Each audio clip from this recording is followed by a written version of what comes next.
Merci beaucoup Bénédicte, merci à vous tous de m'accueillir. Aujourd'hui, j'ai bien conscience d'être sans doute celui qui parmi vous a le moins de légitimité à pouvoir parler, tant est récente mon arrivée à Notre-Dame, puisqu'il y a 6 semaines que j'ai été nommé recteur archiprêtre. Mais pour moi, il était indispensable que le recteur, ait qualité peut-être, mais aussi que le prêtre que je suis et que l'homme que je suis, amoureux de ce qui est beau, puisse être présent à cette journée d'études. Célébrer un anniversaire, vous le savez, c'est regarder le passé pour vivre le présent et mieux appréhender l'avenir. Célébrer le passé, ce n'est pas simplement se glorifier de ce qu'on a vécu, mais c'est aussi faire mémoire de ceux qui ont permis que ce jour arrive. Comment ne pas penser, bien entendu, à votre fondateur, le père Ponsard. Comment ne pas penser aussi au génie de Monseigneur Perrier, qui, en une phrase, a fait des touristes des visiteurs. Comment ne pas penser aussi à Monseigneur Jacquin, mon prédécesseur pour lequel me liait une très profonde amitié, qui a fait beaucoup pour les communautés internationales. Je crois que les recteurs, jusqu'au Père Chauvet, ont eu à cœur de faire que Casa ait une place unique, irremplaçable aussi, au cœur même de la cathédrale. Je crois que le passé nous permet aussi de vivre le présent. Notre-Dame est fermée, mais Notre-Dame demeure la cathédrale du diocèse de Paris.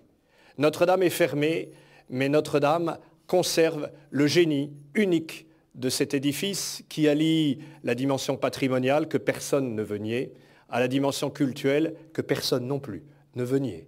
Et c'est dans cette double approche patrimoniale et cultuelle que se situe aujourd'hui tout le travail qui est fait pour la réouverture de la cathédrale à la fin du mois de décembre 2024. Comme je suis heureux, lorsque je vais à Notre-Dame, de découvrir la progression des travaux, de découvrir ces échafaudages qui sont présents, qui sont le signe que des compagnons si divers, comme des facteurs d'orgue, comme ceux qui restaurent les statues, comme ceux qui vont bientôt monter la flèche, comme ceux qui sont à l'œuvre dans telle ou telle partie de la cathédrale, comme je suis heureux de voir qu'ils manifestent bien que cette cathédrale est plus proche maintenant de sa réouverture qu'elle ne l'a été de son incendie. Nous ferons mémoire de l'incendie, non pas de l'incendie, mais nous ferons mémoire de ce qui a été fait pour sauver Notre-Dame et pour lui redonner un lustre que jamais, sans doute, nous n'aurons vu. Et peut-être faudra-t-il, vous, guide de Casa, vous habituer, non pas vous habituer, mais découvrir la nouvelle face de Notre-Dame. Parce que cette face avec une pierre d'une blondeur que nous ne connaissons pas, avec des peintures qui auront été rehaussées, avec des tableaux qui ont été restaurés, que cette cathédrale apparaîtra comme renouvelée et nous invitera donc à nous renouveler aussi, nous aussi, dans la manière que nous avons de la faire visiter. Le présent, ce sont des travaux qui se déroulent dans un temps donné et respectant le temps qui est imparti. Et c'est aussi ce dont Monseigneur Ulrich vous parlait au début de cette journée, le lancement de la consultation qui se fera dès lundi pour la désignation des candidats qui feront le projet de création artistique pour le mobilier liturgique, les 5 éléments, le baptistère à l'entrée de la cathédrale, l'autel à sa place actuelle, l'ambon au pied de la statue de Notre-Dame du Pilier, la cathèdre à son opposé du côté nord et le tabernacle sur l'autel de la Pietà. Ces 5 éléments liturgiques, la création de ces 5 éléments liturgiques, l'invitation, l'appel, la candidature, est pour moi source d'une immense joie, parce que c'est le signe que cette cathédrale est en train de renaître, qu'elle est en train de se réveiller, que déjà tous ses compagnons qui travaillent la font vivre, mais que l'usage pour lequel elle a été construite il y a plus de 850 ans, cet usage perdure et perdurera. Cette cathédrale est faite pour célébrer la beauté de Dieu. Et vous le savez, elle est là, elle est un signe en elle-même de cette grandeur et de cette majesté. Il suffit de se tenir à ses pieds pour être humble et il suffit de la contempler pour découvrir quelque chose de Dieu. Alors oui, le présent, il est là dans tous ceux qui travaillent, dans tous ceux qui font vivre cette cathédrale alors même qu'elle est fermée.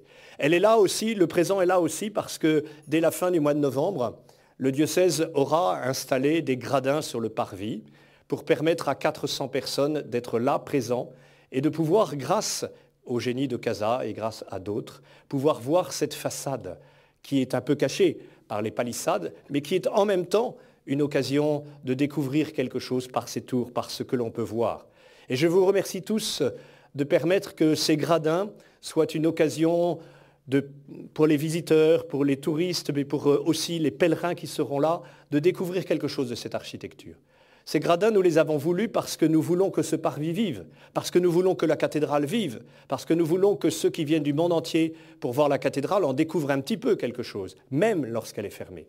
Alors merci d'imaginer que vous commencerez vos visites sur ces gradins, permettant aux gens de découvrir la façade de la cathédrale, que vous en ferez le tour et que vous pourrez retourner jusqu'à la copie de la statue de la Vierge de Notre-Dame du Pilier, signe emblématique de notre cathédrale, et que là, une dimension spirituelle sera également possible. Il y a le passé qui nous invite à vivre pleinement le présent comme une chance qui nous est donnée, et de préparer aussi l'avenir. Je suis très sensible, venant de passer 3 ans au sanctuaire de Lourdes, à la perte dans l'inconscient et la mémoire collective des grands éléments religieux. Un sondage que nous avions fait récemment à Lourdes manifestait que 75% des adultes à qui on montre, en France, à Paris, à qui on montre une photo de la grotte de Lourdes ne savent pas ce que c'est. 85% des jeunes de moins de 18 ans ne savent pas ce qu'est la grotte de Lourdes. Mais ce qui se passe à Lourdes est aussi significatif de ce qui se passe à Paris. On connaît Notre-Dame. Notre-Dame est connue du monde entier. Mais on connaît Notre-Dame comme un édifice religieux sans doute, mais en percevoir le sens, c'est bien autre chose. Vous connaissez bien cette phrase qui dit qu'on ne peut que pour aimer, il faut connaître, et vous aider à connaître, et donc vous aider à aimer. Et pour ça, je voudrais vous en remercier infiniment. Il n'y a pas de distance entre le culte et le culturel, si ce n'est celle qu'on veut y mettre. Mais vous êtes là pour manifester que le culturel est allié au culte et que le culte a cette dimension culturelle. Alors, soyez vivement remerciés pour tout ce que vous faites. Je suis très frappé lorsque je me promène sur le parvis, non pas simplement de regarder Notre-Dame, mais d'avoir l'impression d'être regardé par Notre-Dame. C'est peut-être un peu cela, finalement, vivre Notre-Dame dont Jean-Pierre parlait tout à l'heure. C'est se laisser regarder, se laisser imprégner, se laisser fasciner, ne jamais s'habituer, mais toujours découvrir pour s'émerveiller. Et s'émerveiller de ce que l'on voit, s'émerveiller de ce qui est signifié, s'émerveiller de ce qui est célébré. Vous êtes des héros de l'émerveillement, des héros H-E-R-A-U-T-S, même si vous êtes d'autres héros par ailleurs. Vous êtes des chantres de cette magnificence et de cette splendeur de l'architecture qui nous mène à une splendeur beaucoup plus intérieure. Alors oui, vous faites partie de cette grande famille de Notre-Dame que j'ai eu la joie de rejoindre il y a 6 semaines. De cette famille si diverse, mais de cette famille qui est animée par une seule chose, l'amour de ce bâtiment et le désir profond qu'il rayonne partout dans le monde. Alors merci, merci de ce que vous avez fait déjà au long de ces 50 ans. Merci de ce que vous ferez entre les générations. Merci à Noé, dans sa jeunesse, d'avoir accepté la présidence de CASA. Quel beau signe que c'est un homme de 25 ans, président de CASA. Merci à Bénédicte d'animer avec tant de talent et tant d'ardeur CASA Notre-Dame. Merci à tous et toujours bienvenue à Notre-Dame.